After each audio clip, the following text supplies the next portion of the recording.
Welcome back to 6th grade science.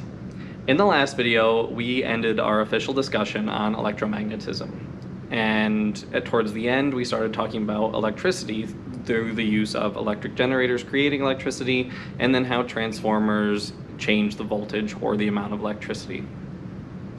Today, we are going to be breaking down electromagnetism into its two core components, electricity and magnetism.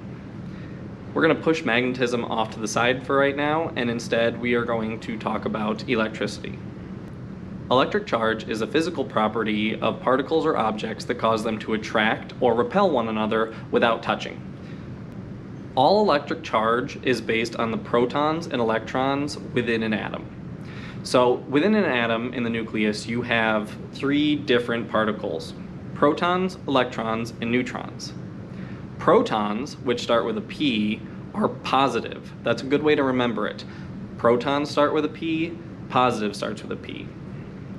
Electrons are negatively charged. And then you have neutrons. Neutrons are neutral. They each start with NEU. So neutrons, neutral. It's a good way to remember it. Protons and neutrons are located at the center of the nucleus, while electrons move around the nucleus instead, like this picture here. We've talked about electric charge, now it's time to talk about electric force. Electric force is the force of attraction or repulsion between charged particles.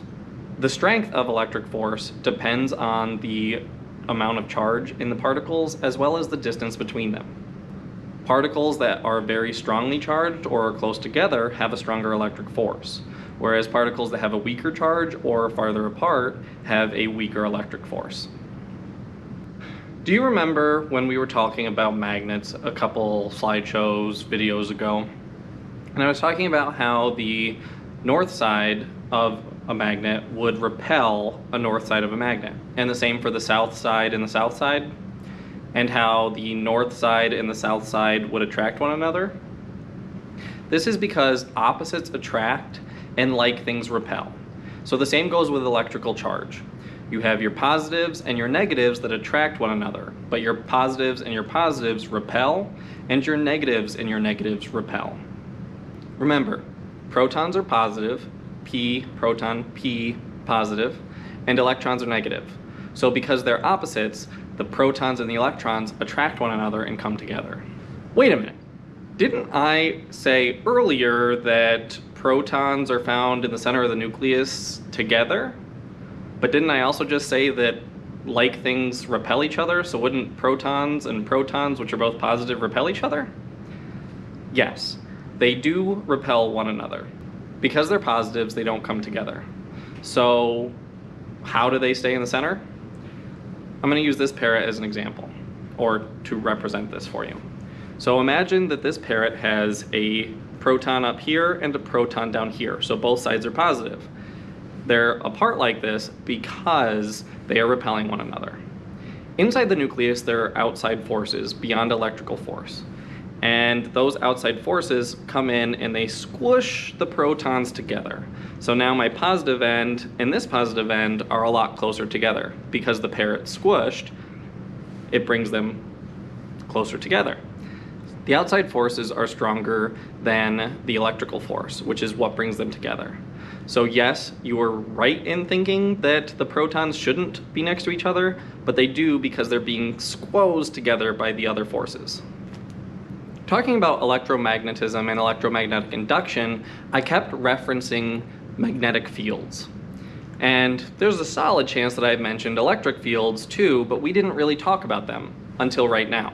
The electric field is the space around a charged particle which exerts electrical force on another charged particle. This can occur without the objects actually having to touch. As you can see in the diagram over here, the electrical fields differ for positive and negative charges. How do they differ? If you notice, the positively charged ion has arrows pointing out, whereas the negative charged ion has arrows pointing in. This is the direction that the electric field is going. When charged particles are close enough to exert force on one another, their electric fields interact. And depending on the charge of the particles, it's going to affect the way that the fields interact. Remember, opposites attract. So if you have positively charged and negatively charged, the electric fields are going to bend in towards one another. But if you have a positive and a positive, or a negative and a negative, then their electric fields are going to bend out. The diagram to this side of me shows when a positive and a negative interact, what their electrical fields could look like. This diagram instead shows what a positive and a positive look like when their electrical fields interact. Now, what would happen if I had a negative and a negative here? How would the interactions of their electrical fields differ? Anybody? All right, so yes, you're correct that the electrical fields would repel each other. They would bend away from each other because like and like repel. The difference between this and the positive repelling would be the direction of the electric field. So remember, positives, the electric field goes out, whereas negatives, the electric field goes towards. So the direction of the electric field would be different, but they would still be repelling one another. Remember when I talked about thermal energy, what probably feels like a really long time ago now? I talked about thermal energy being transferred from one item to another. And now I'm going to talk about how electricity can be transferred from one item to another, or rather, electrical charge. Atoms are normally neutral, but when they gain electrons or lose electrons, they then become charged, whether positively or negatively. When you gain electrons, you get a negative charge, because remember, electrons are negative. And when you lose electrons, the item gets a positive charge because it's losing its negativity.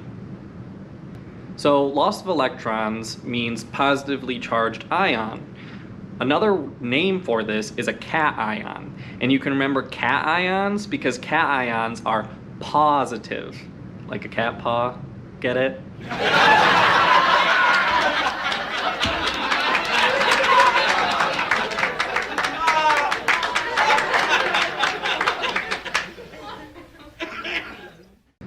When items gain electrons, remember that they're gaining negativity, so they're becoming negative. These are also called anions, because a negative ion, anion. So we've covered transfer of electrons, and we've talked about how they can become positive or negative. Now we're going to get into the conservation of charge. Do you remember the law of conservation of energy? Do you remember what it is? If not, here's a brief refresher. The law of conservation of energy states that the total amount of energy remains the same. Energy cannot be created or destroyed. The law of conservation of charge is the same thing. The total amount of charge remains the same before and after the transfer of electrons. Yes, one item will have less electrons and another one will have more, but the total charge will remain the same. This is the law of conservation of energy. What does the transfer of electrons mean for the charge in items? The formation of charged matter is heavily dependent on the transfer of electrons, because if everything's normally in a neutral state, then we would never have anything that's positive or negative. But it's this transfer of electrons from one item to another that creates a positive and a negative item. This transfer of electrons can occur between two different materials or within one material. And how this occurs is through three different things. It could be conduction, it could be polarization, or it could be friction. So the first item I mentioned in my string of how transfer of electrons can occur was conduction. Remember from our discussion on thermal energy, conduction occurs when two items are touching. The thermal energy transferred from A to B as long as they're touching. Conduction stays the same for the transfer of electrons. In order for them to transfer, they have to be touching. So when you hear conduction, whether we're talking about electricity or thermal energy, your first thought should be the items are touching. In this case specifically, conduction occurs when two items touch each other, and these items have to be ones that have a difference in their ability to give up or to accept electrons. Next up is polarization. Have you ever walked across a fuzzy rug with socks on and scrub your feet along it? What happens is the rug is losing electrons, so it's becoming positive, and your socks, aka you, are gaining electrons, so you're becoming negative. When you go to reach for a metal door handle, the positives and negatives in the door handle rearrange. So the side closest to your hand, the positive charges will line up there, and on the opposite side, the side farthest from your hand, the negative charges will line up there. Because remember, opposites attract and like items repel. So since you're negatively charged reaching for it, the positives want to line up. This rearrangement of the positives and negatives is polarization. Specifically, polarizations occur when electrons in a neutral item move in response to the electric field of a nearby item. This is the movement within the door handle that I was referring to. Conduction needs direct contact to occur, but polarization can occur without direct contact. And last but not least is friction. So you guys have probably heard about friction before, whether or not you realized it. In the last example I gave with the rug, the scrubbing of your feet on the rug is creating friction. And in this case, friction is the transferring of electrons. Specifically, friction works between items that differ in their ability to give up, as well as their ability to accept electrons. So if you have one item that's more apt to give up their electrons, like the rug, and one item that is more apt to accept electrons, like your socks, rubbing together creating friction, then electrons are going to transfer. This is different from conduction, even though it's touching, because conduction, the item just has to physically touch, whereas friction, the items have to be rubbing together. A really good example of friction is something that you've probably done before. Have you ever taken a balloon and then rubbed it really hard on your head and then stuck it to the wall, or just rubbed it really hard on your head and watched your hair stand up? That is friction. When you rub the balloon on your head, you are rubbing off the electrons from your hair into the balloon. So your hair is becoming positively charged and the balloon is becoming negatively charged. Then when you hold it up, the hair tends to stick to the balloon because opposites attract. So your newly positive charged hair and the newly negatively charged balloon attract one another, and the hair is, or the electric force between them is strong enough to hold the hair up in the individual strands. That's all for today. So as always, if you have any questions, please remember to reach out to Miss Cameron or myself, whoever your teacher is, and have a great day. Bye.